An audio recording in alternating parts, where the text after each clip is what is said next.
Good morning. My name is Krisan Marotta, and you're listening to Wednesday in the Word, my podcast about what the Bible means and how we know. Today we're studying 1 Corinthians chapter 8, verses 1 through 3. This is the 21st talk in our series on 1 Corinthians. As always, you can follow along with the lecture notes by going to the link below this podcast, or you can find them on my website. Go to WednesdayInTheWord.com/1Corinthians2:1. And while you're there, take a moment to check out all the free materials on the website. There is no charge, no spam, and no ads, only Bible study. Let's get started. If you're just joining us in this series, let me give you a brief review of what Corinthians is about. Paul, the Apostle Paul, wrote this letter. He founded the church in Corinth during what we call his second missionary journey, and he lived in Corinth for about a year and a half. He is writing this letter during what we call his third missionary journey, and he is writing from Ephesus. The Corinthians have written Paul a letter which we don't have, and Paul is responding to that letter and to a verbal report that he received about all the things that were going on in Corinth. So in the first 4 chapters of the letter, Paul responded to that verbal report. And he has a rather contentious relationship with the church in Corinth. Some in that church have decided that Paul does not have wisdom, as they define it, and they have gone so far as to reject his authority as an apostle, and that's the main issue he deals with in the first 4 chapters. Then in chapters 5 and 6, he rebukes them for not dealing with a situation that is blatantly sinful and going on in their church. And in chapter 7, he starts answering the specific questions that they have asked him. So you'll notice 7:1 begins, "Now concerning the things about which you wrote." And we will keep seeing that phrase coming up throughout the book, "now concerning," and that signals that he is starting a new section or a new question. Now we have Paul's answers, but we don't have the questions the Corinthians asked, so we have to guess. It's like listening to one side of a telephone conversation. We have to kind of figure out what's going on the other end of the line. And how you understand the question that they're asking greatly influences how you understand Paul's answer. So we have to figure that out from context and what we know of the historical situation. And these questions that the Corinthians are asking are not philosophical, theoretical issues. They are real problems that are causing divisions and strife in their church. So these are not the questions of hypothetically, how would you handle this, the kind of thing you might debate over a cup of coffee. These are real issues the church is struggling with, and they've asked Paul to weigh in. Chapter 8 starts the second question that he addresses, and his answer to this question is going to run through chapter 10. At least in my opinion, I think chapters 8 through 10 are one unit and one coherent argument. Even though it may seem like he switched subjects at times, I think he's still answering this question. So the question he's addressing now is it okay to eat meat that has been sacrificed to idols? Some in the Corinthian church feel strongly that it is okay to eat such meat, and others feel strongly that it's not okay, and they want Paul to settle the issue. And they are looking at each other with some measure of derision and suspicion, and Paul is going to address not only the issue of what they should and shouldn't eat, but also their attitude toward each other and the way they're treating each other in this dispute. Now, I think it's probably safe to say that none of you listening to this podcast are struggling with the issue of whether or not you should eat meat sacrificed to idols. In fact, I bet none of you has been offered any meat sacrificed to an idol lately, and you're probably wondering, can't we just skip this section and move on to something a little more relevant? Well, that raises the question, what are we supposed to do with a letter that addresses a problem that we don't have anymore? How is that important or relevant to us? I think it's relevant because Paul was an apostle. He is one of a handful of individuals who were inspired with accurate and profound understanding of the gospel. He is one of a handful of people that God chose to speak for him. God called him, God chose him, God taught him such that Paul knows what he's talking about. He has been given an understanding that matches God's understanding. So when he explains an issue, we want to pay attention. He is addressing this issue of meat sacrificed to idols out of that inspired understanding. What we want to learn from Paul is, how does he understand the world? What did he think was true and important? What principles did he use to settle this issue? How did he understand this life? And once we have that understanding, we can apply it to the situations that we face today. So here's our job as modern Bible students. First, we want to understand the issue. What was the situation that Paul was addressing? And we want to figure that out as clearly as we can. Then we want to understand his answer. What, in fact, did he say to them? How did he respond? And as we wrestle with that, we want to try to understand why he said what he said. What principles and truths led Paul to reach the conclusions that he reached? Why would he tell them to do X and not Y? Sometimes Paul tells us plainly why he's giving the instruction he gives, and sometimes he doesn't. We have to work to figure it out. Only after all of that process do we want to then try to answer the question, so what, or what does this mean for me today? And we want to apply those principles and those truths to the issues that we face now. Now, this process takes work, and we're not going to get very far today. His answer covers the next 3 chapters, and it's going to seem like we're dealing with issues that are not immediately relevant to us, but we'll get there. In fact, I think the lessons we're ultimately going to learn from this section are incredibly profound. Because I'm going to argue that this section is not just about meat sacrificed to idols.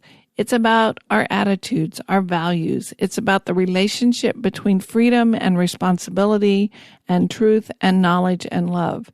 And even though the surface issue of meat sacrificed to idols seems remote and not applicable to us, if we can learn why Paul says what he says, we will come away with truths that we can apply to just about any situation we face today. Now, we're not going to get very far into the argument today because I want to look carefully at how he opens the topic. Let's read chapter 8, verses 1 through 3. Now, concerning things sacrificed to idols, we know that we all have knowledge. Knowledge makes arrogant, but love edifies. If anyone supposes that he knows anything, he is not yet known as he ought to know. But if anyone loves God, he is known by him. So Paul starts out telling us that the issue is food that has been sacrificed to idols. But notice, he's not talking about idols, and he's not talking about food. He starts out talking about knowledge. And I think that's significant, and we want to ask why. Why, in a discussion of the merits of meat sacrificed to idols, does Paul start with this statement, we all have knowledge. Knowledge makes arrogant, but love edifies. And what I think is going on is that it is the use of knowledge that is at the heart of Paul's argument. So let me set up the issue for us. At the time Paul's writing, Corinth had various temples to a variety of pagan gods, and people would come to these temples and make offerings of meat. Well, what happened to the meat after that? The pagan gods are not there to actually eat it, so what happened to it after the rituals were complete? Well, some of it was burnt up in the offering, and some of it was sold in the marketplace. And in fact, some historians think that almost all the meat, or a lot of the meat that was in the marketplace, came from meat that was offered in pagan temples first. Furthermore, there's some evidence that some of the pagan temples had dining rooms and that members of the community would eat together in these dining rooms, kind of like going out to eat at a restaurant. Only this room was connected with the temple, and everyone knew it was a communal meal celebrating whatever pagan deity that temple served. So it was a religious event, but it was also a social event. You would see your friends and your neighbors at these meals in the dining room of the temple. Now, many of the believers in the church in Corinth were Gentiles.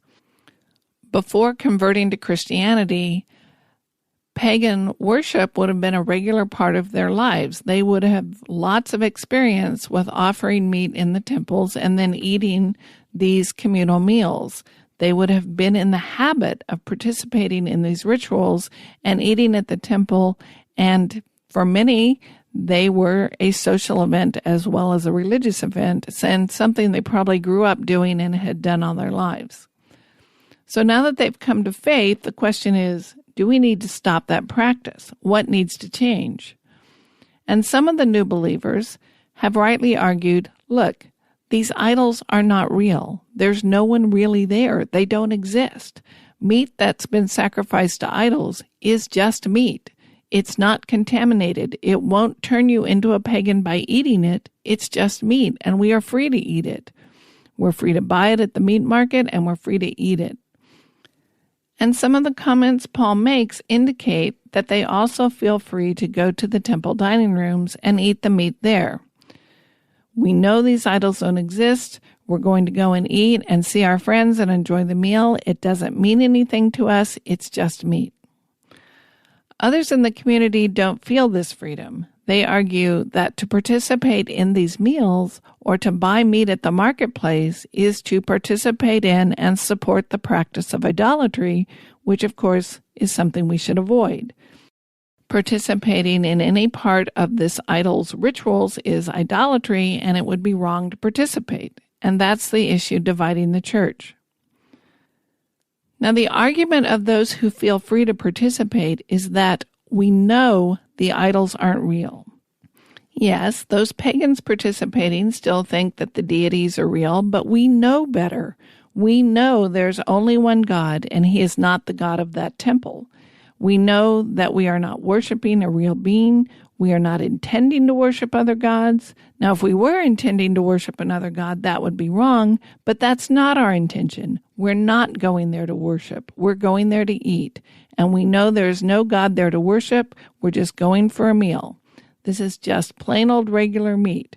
The fact that it was offered to an idol before it was placed on my table doesn't change anything. It's just meat. I have knowledge. I know what I'm doing. I know there is no real God behind that idol.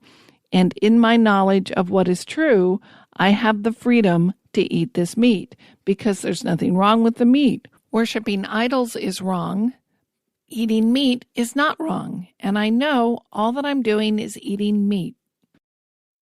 It is their knowledge that makes it okay to eat the meat. It is their accurate understanding of what they are doing that gives them the freedom to eat meat. I think that's why Paul starts his answer by addressing knowledge. He's responding to their argument that their knowledge that the idols are fake gives them the freedom to eat the meat. They know what's really going on. Their knowledge is the basis for their decision to act a certain way, and they know that the idols are not real gods, so they can eat the meat. Paul is going to argue that the knowledge that I am free to eat the meat is not enough. I must also ask what effect my freedom has on others. Now, you may be familiar with what we call the argument of the weaker brother, and this is where Paul's going to go in this section. What sort of obligation do I have to make sure that I don't confuse or cause another to stumble? Even though I know the truth, even though I have the freedom to act a certain way, what should I do in light of the fact that others don't share that knowledge or understand that freedom? How do I decide what to do? Well, that's where we're going to go, but we're not going to get there today. Today, I want to look at what he says about knowledge, and we'll get to the weaker brother argument in the next podcast. Basically, Paul's going to say, there's more at stake here than freedom. I can't elevate my knowledge of my rights above my obligation to love my brother or sister. So knowledge of my freedom is not enough. Let me read 8:1-3 again, and then we're going to talk about some of these phrases. Now concerning things sacrificed to idols, we know that we all have knowledge. Knowledge makes arrogant, but love edifies. If anyone supposes that he knows anything, he is not yet known as he ought to know.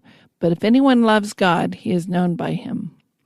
So let's start with this phrase, we know that we all have knowledge. I suspect that Paul is responding to their argument. They're saying, we know the truth. We know it's just meat. We know these are false gods, and we know that we don't intend to worship them by eating this meat, and we are perfectly within our rights, and we know it. And Paul's responding, yes, we all have knowledge. We all know that the idols are fake. On that point, we agree. But knowledge is not the only factor here. So notice he is not arguing that their knowledge is wrong. He agrees with them on the facts of the situation. He shares their perspective on what is true, that it's just meat and the idols are nothing, and there's nothing intrinsically wrong with eating the meat. But he's going to go on to say there's more at stake than knowledge. But first he says knowledge puffs up, but love builds up. So knowledge makes arrogant, but love edifies. And this is one of those catchphrases that gets quoted and framed and put on pillows and walls. But we want to make sure that we understand it in the context of the argument that Paul is making. Some have taken this phrase and argued that Paul is dismissing knowledge and asking us to put love in its place. They would claim Paul is arguing that we should just forget about theology, we should stop trying to wrestle with these deep issues, and we should just ignore doctrine, maybe even stop reading Scripture, and instead we should just love one another. As if knowledge and love are mutually exclusive and you can only choose between them, you can't have them both. So they would argue, in a sense, you can only do one or the other. And if you seek to know and understand, that's going to make you arrogant. So clearly you need to choose love, because love builds others up. And which do you want? Do you want to be arrogant, or do you want to encourage others? Those are your only options. Well, I don't think those are our only options. And if Paul really believed that there was a disconnect between love and knowledge, why would he bother to write this letter? Or any of his letters, particularly one like Romans? Paul imparts a great deal of knowledge in this letter and in his other letters. And why would he do that if he thinks that knowledge is unimportant and only leads to arrogance? Paul makes rather sophisticated and rational and complex arguments in this letter, and they are intended to persuade the Corinthians about what is true. He wants them to know the difference between truth and error, between right and wrong, and to be able to live their lives in light of that truth. If, as some claim, that Paul is making an argument against knowledge and in favor of love and pitting them against each other, then he's making a rational argument against the value of rational arguments, and that makes no sense. So we want to keep this verse in the context of the argument he's making. I don't think Paul intends to make a sweeping generalization that knowledge forever and always in all forms, in all circumstances, leads to arrogance, but love builds up, so stop pursuing knowledge and theology. That's not what he's saying. Remember the situation that Paul is addressing. Some in Corinth are saying, I am perfectly justified in eating whatever I want to eat because I have knowledge. I rightly understand what is true, and therefore I am free to eat this meat. I know that the idols are fake. My knowledge is superior to yours. You think eating meat is wrong, but I know it's right. My knowledge is better than yours, and I'm better off because I know better than you what is right and what is wrong. I know that this is right, and I'm going to eat it because I know there's nothing wrong with eating it, but you're still confused. You're wrong, I'm right, I know this is true, get over it. That's the kind of knowledge Paul's talking about. The kind of knowledge that becomes the justification for me doing what I want to do despite the consequences. And Paul is going to argue that even though their knowledge is accurate, their behavior is having destructive consequences. So those who know they are free to eat meat, let's call them the free thinkers. The free thinkers in the Corinthian church are motivated by two things. They want to eat whatever they want to eat, and they have the knowledge that they're free to eat it. So they want to eat the meat sacrificed to the idols, and they know that they can, and they think that their knowledge gives them permission to do exactly what they want to do. What they have not asked themselves is, how do my actions affect my brother? Should I refrain from eating the meat, even though I want to eat it and I'm free to eat it, because it's more important that I love my brother? So Paul is talking about knowledge that serves my self-interest, knowledge that makes me think I'm superior to those who lack my knowledge, and that's the kind of knowledge that puffs up. If my only concern in the situation is I know better than you, that can lead to arrogance. By contrast, love is concerned with more than who's right and who's wrong. If my only concern is knowledge, then I can say I'm right and I'll do whatever I want. But if my concern includes love, then I can say I am right, but ask the next question, what will result from me exercising my freedom? What are the consequences to those who are watching me? Love means I'm not merely concerned with who's right and who's wrong. I'm also concerned with the impact my choices are having. Okay, so let's keep that in mind and read verses 2 and 3 again. If anyone supposes that he knows anything, he is not yet known as he ought to know. But if anyone loves God, he is known by him. He starts, if anyone supposes that he knows anything. Well, that kind of seems to apply to everyone. We all think we know something, especially the biblical authors. They present themselves as knowing the truth that God has revealed, and they claim to be able to speak for Jesus Christ, to tell you accurately what he thought and what he taught. And Paul's letters read like someone who believes that what he knows is true, and if you think differently, you are wrong and Paul is right. That's the way Paul writes. That's the way Jesus talked. All the biblical authors present themselves as knowing the truth in opposition to other perspectives which are false. I don't think Paul is claiming here that it's wrong to think that you know the truth, and neither is he claiming that there is no truth to know. He's not claiming knowledge is an illusion. He's addressing the attitude that says, I can ignore you because I know the truth. I'm right, you're wrong, get over it. If anyone thinks he knows something, that is, if anyone thinks he's superior because of his knowledge, if anyone thinks he's justified in doing what he wants to do because he knows it's right, or anyone who has that kind of smug idea that I have the right to do this and that justifies all my behavior in all circumstances, it's that kind of arrogant attitude that Paul has in mind. So if anyone has that kind of arrogant attitude, he has not yet known as he ought to know. I think the idea there is he is not yet using his knowledge as God intended his knowledge to be used. So he is misusing knowledge. He is not yet known as he ought to know. He has not yet done what he ought to do with that knowledge. But if anyone loves God, he has been known by him. Let's look at that phrase. The free thinkers in Corinth say, I know it's all right to eat this meat because I have true knowledge about God. I know that the idols are fake. I know that the God of Jesus Christ is the one true God and the author and creator of the universe. I know better than to think that there is some idol accepting this meat. I know God. Paul is making the contrast, okay, you know God, but do you love him? Do you want to be like him? Do you value what he values? Are you seeking him and trying to live the way he says we ought to live? And do you love the things of God, including his people? You may know about God, but the one who knows God and seeks after him has done you one better. Because he knows more than that God exists, he strives to follow him and to be like him. And more importantly, God knows him. Paul adds that phrase as kind of an ironic twist. The real important issue is not whether I know all the facts about God and have accurate theology. The more important issue is whether God knows me and I am his. Am I one of his children? Am I one in whom his Spirit is working?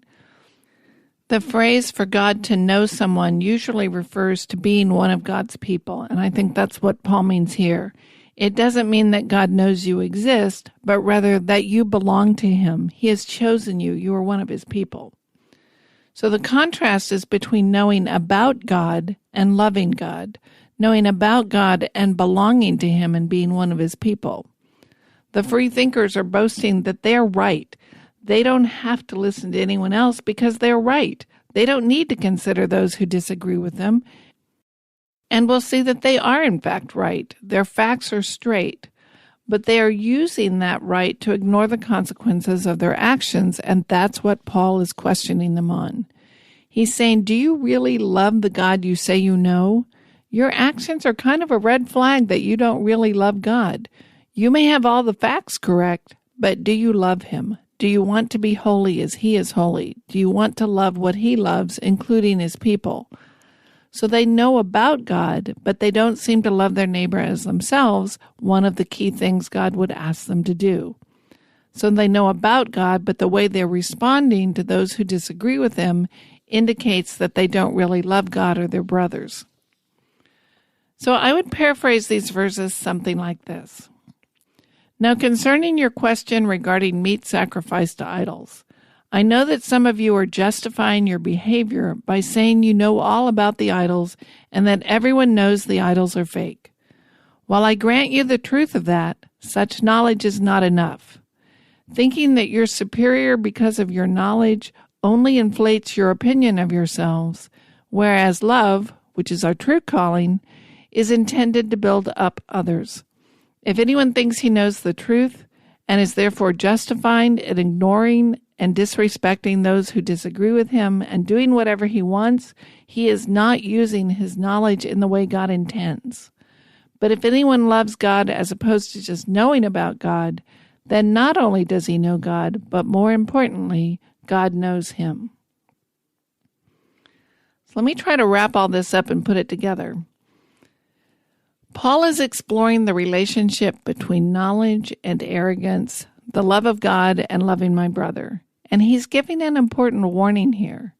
There's a distinction between understanding theology and personal submission to God. Theology can be correct, but it can be incomplete, and I think that's what's happening to some in Corinth. The free thinkers are boasting in their knowledge, but we could appropriately say there's a sense in which they don't know enough because they're not using that knowledge in the right way. Knowledge is useless unless it leads to humility and faith and humbly seeking God. Knowledge by itself does not save you. Doctrine doesn't save you. Theology doesn't save you. What saves you is faith, humbly acknowledging your need for God's mercy and grace and the rescue that he is bringing in Jesus Christ. Being right does not make you righteous or forgiven. Being right does not justify you before God, and being right does not make you holy or spiritual. We are justified by the blood of Christ, and we will be made holy by the Spirit of God changing us from the inside out. Yes, part of what the Spirit does is enlighten us, open our eyes so that we gain understanding and knowledge, but it is the blood of Christ and the grace of God and the activity of the Holy Spirit that brings all that about. Without that, without the blood of Christ and the grace of God, knowledge is worthless. So I would say Paul is not pitting knowledge and love against each other. You can have both. In fact, you need to have both. Ultimately, knowing and proclaiming the truth can be part of loving someone. We are called to speak the truth in love to each other. We are called to seek the truth together. It's not loving to let someone trot off to hell without saying a word. It's not loving to let someone continue in sin and ignorance when God has given us a measure of the truth. So it's important to make the distinction between truth and error and to know the truth and to know truth from lies, but we need to be aware how easily we can turn that distinction into arrogance. Whenever you say this is truth, it's really tempting to follow it up with, hey, and I'm the one that figured it out, not you. Even if we don't say it, we can think it. We can believe that that knowledge makes us better. And that's where we have to remember we are all sinners in need of grace and mercy. Any truth we know is a gift of God through the work of the Spirit in our lives. Any truth we know is because God in His mercy has opened our eyes to it and given us the understanding, not because we're so smart or such hot stuff. So I think we need to take seriously what Paul says here in this section and try to learn the proper relationship between love and knowledge and seek to live that out. Paul is not anti-theology. Paul's against using theology to justify selfishness or pride. You've been listening to the Wednesday in the Word podcast, my podcast about what the Bible means and how we know. If you've been blessed by listening, please leave a positive rating and a review wherever you listen to your podcast, and don't forget to share what you've learned with a friend. Our theme music is graciously provided by Reggie Coates of heartfeltmusic.org. He is my favorite musician, and I encourage you to listen to his other songs. Thank you for joining me today. I'm Krisan Marotta, and I'll meet you here next week at Wednesday in the Word.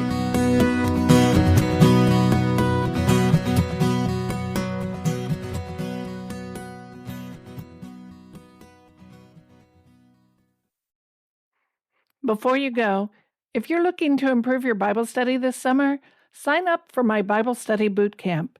It's a free 7-day email course you can work through at the beach, on a road trip, or from your back porch. Each day, one short lesson shows up in your inbox and walks you through a simple method for studying any passage of Scripture yourself. 7 days, and you'll have a skill you can use for the rest of your life.